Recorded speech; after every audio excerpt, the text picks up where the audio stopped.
ठाण्यातील मुख्य बाजारपेठेत मसाल्याची अनेक दुकानं आहेत. मात्र ध्वनी प्रदूषणामुळे या मसाला गिरण्या ठाणे महानगरपालिकेकडून सील बंद करण्यात आल्या आहेत.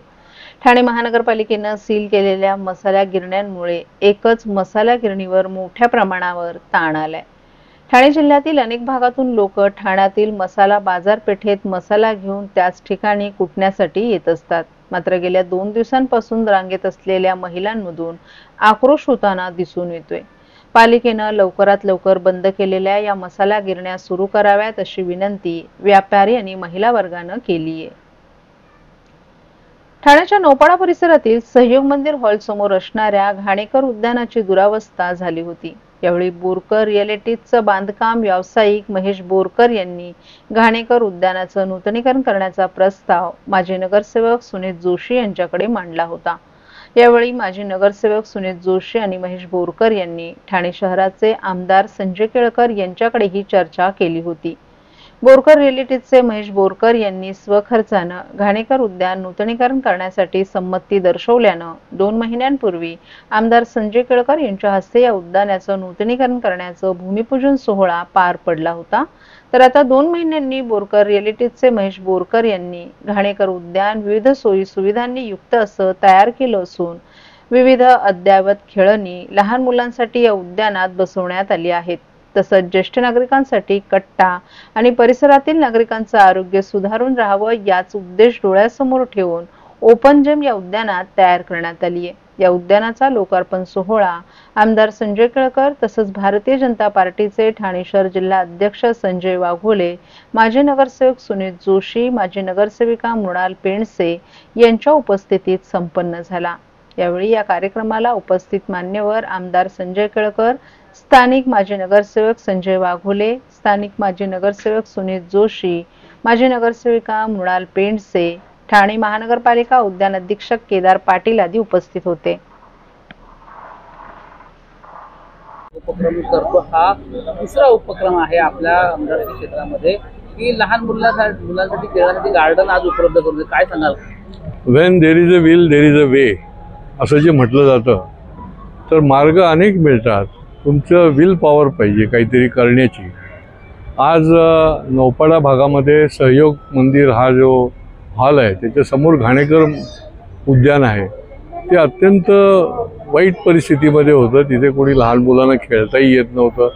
इतक्या पडझड त्या ठिकाणी झाली होती. पण जसं मी म्हटलं की विल पॉवर असेल तर ते करता येतं. तर या शहरामधले विकासक जे आहेत, जे सामाजिक बांधिलकी जपणारे आहेत, असं महेश बोरकर कुटुंब हे पुढे आलं आणि हे पूर्ण गार्डन जे आहे घाणेकर उद्यान ज्याला म्हणतात, हे त्या ठिकाणी त्यांनी विकसित केलं आणि अत्यंत आधुनिक पद्धतीने आणि चांगल्या डिझाईन करून त्या ठिकाणी अभिनव अशी खेळणी, याची मजबूत खेळणी असतील, निकृष्ट दर्जा कुठेही नाही, उत्कृष्ट दर्जाची, आणि हा एक लोकांसमोर चांगला एक आदर्श ठेवला. आज 2 महिन्यामध्ये पावसाळ्याच्या आत त्यांनी हे पूर्ण केलेलं आहे आणि आता मुलांना सुट्ट्या आल्या, त्याच्यामुळे मुलं देखील त्या गार्डनमध्ये बागडत आहेत. हा अतिशय आनंदाचा भाग आहे. ही सामाजिक बांधिलकी जी आहे ती या शहरामध्ये आपल्याला दिसून येत असते आणि आज या उद्यानाच्या निमित्ताने सर्वच महापालिकेवर न सोपवता आपणही काही करू शकतो का आणि करण्याच्या दृष्टीने हे त्यांनी या ठिकाणी उभं केलं आहे. आता आजपासून हे मदर्स डेला म्हणजे सर्व माऊलींना ही एक भेट आहे असं म्हणायला हरकत नाही की त्यांच्या बाळांना, त्यांच्या लहान लहान मुलांना या ठिकाणी या गार्डनचा लाभ घेता येईल आणि नागरिकांना देखील एक आनंद या ठिकाणी ज्येष्ठ नागरिकांना लुटता येणार आहे. प्रोजेक्ट घेऊन उभे आहेत, मोठमोठे प्रोजेक्ट घेऊन आहेत, परंतु कुठेतरी ते सामाजिक बांधिलकी विसरल्यासारखं दिसत आहे. त्या सर्व बिल्डरांना काय, विकासकांना काय आपला संदेश असेल त्याबद्दल? ठाण्यातल्या विकासकांच्या बद्दल जास्त बोलणं उचित नाही, परंतु काही विकासक जे आहेत ते खऱ्या अर्थाने रहिवाशांचं हित आणि शहराचं हित समोर ठेवून काम करणारे आहेत, की जे बिफोर टाईम देखील रहिवाशांना पुनर्विकासामध्ये चाव्या देतात. पण असेही काही विकासक आहेत की त्यांनी रहिवाशांना देशोधडीला लावलेलं आहे. सामाजिक बांधिलकी तर सोडात, पण त्यांची स्वतःची बांधिलकी जी त्यांनी जपायला पाहिजे, वेळेत त्यांना द्यायला पाहिजे, तर उलट त्यांची फसवणूक केलेली आहे आणि त्यामुळे त्या रहिवाशांचं देखील त्या ठिकाणी योग्य दिशेने त्याला न्याय मिळण्याकरता आम्ही प्रयत्न करतोय. पण विकासकांनी असेल, निरनिराळ्या व्यावसायिकांनी असेल, समाजातल्या निरनिराळ्या घटकांनी असेल, त्यांनी ही एक बांधिलकी समोर ठेवली तर निश्चित त्याचा समाजाला त्या भागामधल्या नागरिकांना फार मोठा उपयोग होतो. तर एक वेगळा प्रश्न, महाराष्ट्रातील भगिनींना आधार देणारी राज्य शासनाची मुख्यमंत्री माझी लाडकी बहीण योजना. या योजनेअंतर्गत अल्प उत्पन्न गटातील 21 ते 65 वयोगटाच्या भगिनींना मिळणार दरमहा 1500 रुपयाची मदत. अर्ज करण्यासाठी 31 ऑगस्ट 2024 पर्यंत मुदतवाढ. कुटुंबाचं वार्षिक उत्पन्न 2.5 लाख रुपयांपेक्षा कमी असलेल्या महिला पात्र. कुटुंबाकडे पिवळं किंवा केशरी रेशन कार्ड असल्यास उत्पन्नाचा दाखला आवश्यक नाही. पांढरं रेशन कार्ड असेल किंवा रेशन कार्ड नसेल तर कुटुंबाचं वार्षिक उत्पन्न 2.5 लाखांपेक्षा कमी असल्याचा दाखला आवश्यक. योजनेसाठीचा ऑनलाईन अर्ज नारी शक्ती दूत ॲपवरून किंवा पोर्टलवर भरता येईल. ज्या भगिनींना ऑनलाईन अर्ज भरता येत नसेल त्यांच्यासाठी अंगणवाडी, ग्रामपंचायत, वॉर्ड ऑफिस, सेतू सुविधा केंद्रामध्ये किंवा आशाताई बचत गटाच्या CRP यांची मदत उपलब्ध.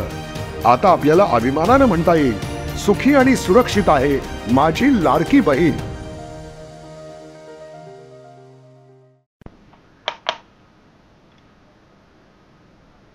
ठाणे महानगरपालिका, ठाणे जिल्हा पत्रकार संघ, ठाणे शहर दैनिक पत्रकार संघ आणि जिल्हा माहिती कार्यालयाच्या संयुक्त विद्यमानं यंदाचा मातृदिन एक विशेष आणि अभिनव पद्धतीनं साजरा करण्यात आला. या कार्यक्रमात जन्मदात्या आईसोबतच जीवनाचा खरा पोषणकर्ता असलेल्या निसर्गाचंही आदरानं स्मरण करण्यात आलं.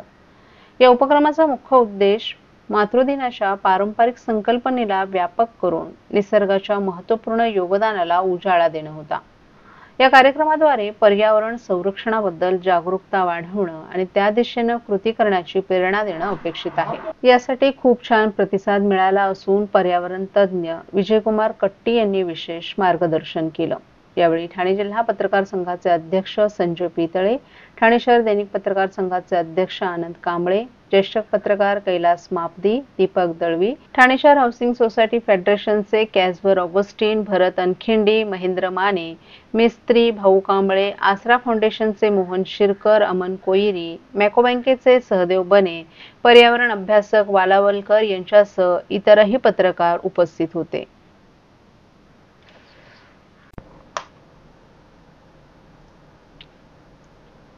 वन विभागाच्या वतीनं वैशाख पौर्णिमेला वन्य प्राण्यांची गणना केली जाते. या गणनेसाठी शहापूर वन विभाग सज्ज झालाय.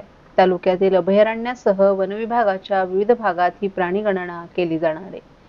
वन विभागाच्या वतीनं दरवर्षी वैशाख पौर्णिमेला वन्य प्राण्यांची गणना केली जाते.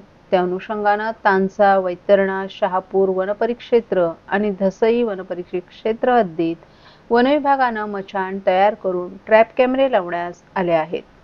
प्रमुख पाणवठ्यांच्या ठिकाणी वन विभागाच्या वतीनं उंच ठिकाणी झाडांच्या बांधांवर किंवा टेकडीवर झाडांच्या फांद्यांच्या साहाय्याने आडोसा निर्माण केला जातो. त्यामध्ये वन विभागाचे अधिकारी, कर्मचारी तसंच काही पर्यावरण मित्र स्वयंसेवक म्हणून थांबतात. वैशाख पौर्णिमेला दिवसा आणि रात्री किती वन्य प्राणी पाणवठ्यावर पाणी पिण्यासाठी वेगवेगळ्या वर्गवारीतील प्राणी किती आले याची गणना केली जाते.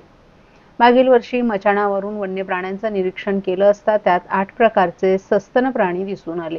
त्यामध्ये पेकर, रानडुक्कर, उंदीर मांजरांच्या 2 प्रजाती, मुंगूस, ससा, तरस आणि संकटग्रस्त असा चौशिंगा दिसून आल्याची नोंद आहे.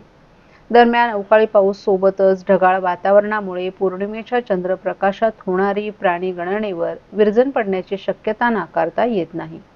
तरीही शहापूर उपवन संरक्षण विभाग प्राणी गणनेसाठी पूर्वतयारीनिशी असल्याची माहिती दसई वनपरिक्षेत्र अधिकारी दर्शन ठाकूर यांनी दिली आहे.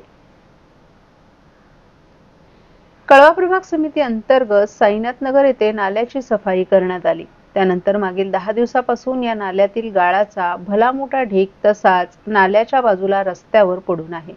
नुकत्याच झालेल्या अवकाळी पावसानं घाणेरडं पाणी पसरून परिसरात दुर्गंधी पसरली असून वाहनांच्या वर्दळीमुळे गाळ इतरत्र पसरत आहे. याचा त्रास नागरिकांना होत असून हा गाळ तातडीनं उचलावा अशी मागणी नागरिकांनी केली आहे. नाल्यातील गाळामध्ये अनेक घातक रसायनं आणि जंतू असल्यानं नागरिकांच्या आरोग्याचा प्रश्न निर्माण झालाय.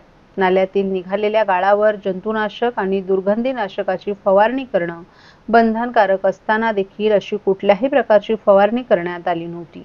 तसंच नियमानुसार नाल्यातून काढलेला गाळ 48 तासात ठेवून त्यानंतर तातडीनं सक्षम अधिकाऱ्यांनी निर्देशित केलेल्या जागेवर विल्हेवाट न लावल्यास अशा चुकीच्या असमाधानकारक कामासाठी दंडात्मक कार्यवाहीची तरतूद असताना देखील संबंधित अधिकाऱ्यांनी याकडे जाणीवपूर्वक डोळेझाक करत ठेकेदारास पाठीशी घालत असल्याचा आरोप काँग्रेसचे प्रवक्ते राहुल पिंगळे यांनी केलाय.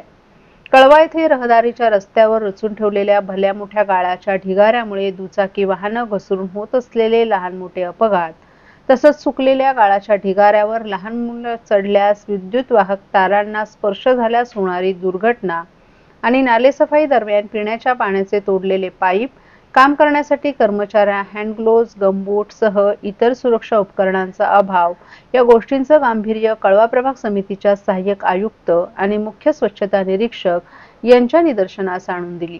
यावेळी आपण या ठिकाणी भेट द्यायला येतो असं मुख्य स्वच्छता निरीक्षक यांनी सांगितलं, परंतु प्रत्यक्षात मात्र 4 तास वाट बघून देखील न येता इतर अधिकारी आणि कर्मचाऱ्यांना पाठवत स्वतः मात्र पळ काढला.